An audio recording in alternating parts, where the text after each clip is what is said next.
오늘 오전에 열린 국무회의 논의 내용을 전달해 드리겠습니다. 먼저 양곡관리법 개정안과 관련한 농림축산식품부 장관과 기획재정부 장관의 구두 보고가 있었습니다. 먼저 정황근 농림식품부 장관은 이 법률안이 시행되면 현재도 만성적인 공급 과잉인 쌀 생산 과잉 구조가 더 심각해져서 2030년에는 초과 생산량이 63만 톤에 이르고 이를 정부가 사들이는데 1조 4천억 원의 막대한 재정이 소요된다고 보고했습니다. 농식품부 장관은 또 쌀값 하락, 식량 안보 저해, 타 품목과의 형평성 논란 등 농업의 발전을 저해하는 심각한 부작용이 우려된다면서 국회에서 다시 한번 논의될 필요가 있다고 보고했습니다.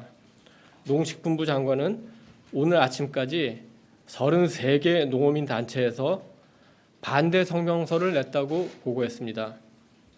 이어서 추경호 경제부총리 겸 기획재정부 장관은 이 법률안이 시행되면 농업 생산액 가운데 쌀이 차지하는 비중은 16.9%에 불과하지만 쌀 관련 예산 규모는 30% 이상을 차지하는 커다란 편중과 불균형이 온다고 지적하면서 국회 재논의가 필요하다고 건의했습니다.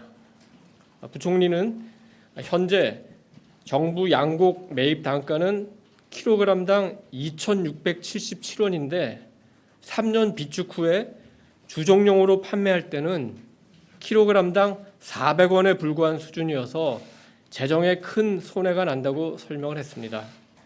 부총리는 쌀 적정 생산을 통해 공급 과잉 문제를 근본적으로 해결하기 위해 적극 노력 중이라면서 이번 주 내로 당정 협의를 통해 심도 있는 논의를 진행할 예정이라고 밝혔습니다.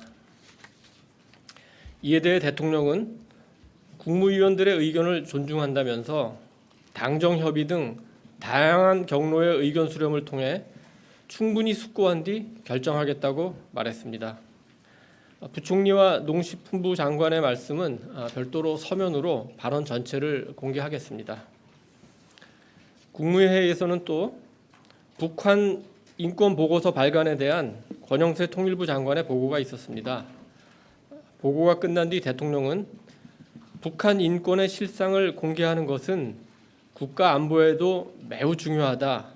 국가의 정당성이 어디에 있는가를 보여주기 때문이다. 이렇게 말했습니다. 대통령은 이어 통일부는 앞으로 북한 퍼주기는 중단하고 북한이 핵 개발을 추진하는 상황에서는 단돈 1원도 줄 수 없다는 것을 확실히 하라고 지시했습니다. 대통령은 또 북한의 인권, 정치, 경제, 사회적 실상 등을 다양한 루트로 조사해서 국내외에 알리는 것이 안보와 통일의 핵심적 로드맵이라고 강조했습니다.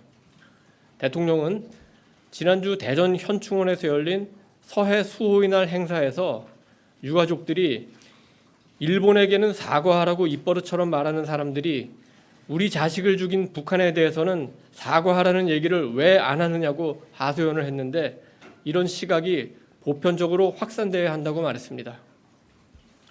또 오늘 국무회의에서는 대통령이 예정에는 없었습니다만 한동훈 법무부 장관에게 최근 영국 런던에서 열린 세계 법무부 장관 회의에 참석한 결과를 보고하도록 했습니다. 이 회의는 국제형사재판소 ICC가 지원하는 회의입니다.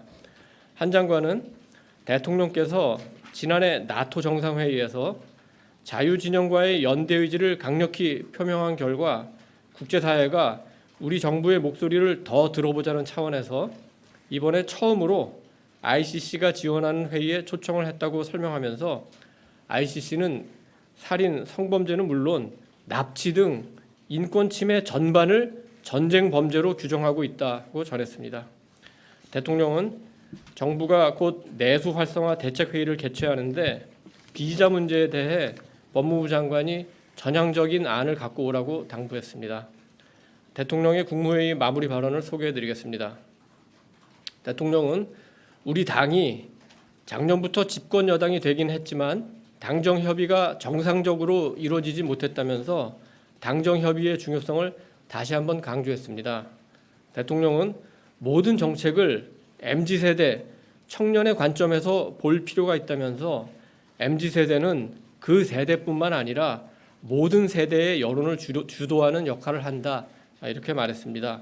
대통령은 특히 여론 수렴 과정에서 특정한 방향을 정해놓고 밀어붙이면 오히려 역풍을 맞을 것이라면서 당정이 몇 가지 안을 놓고 제로 베이스에서 논의를 시작해야지 답정너 식으로 하면 곤란하다, 이렇게 지적을 했습니다.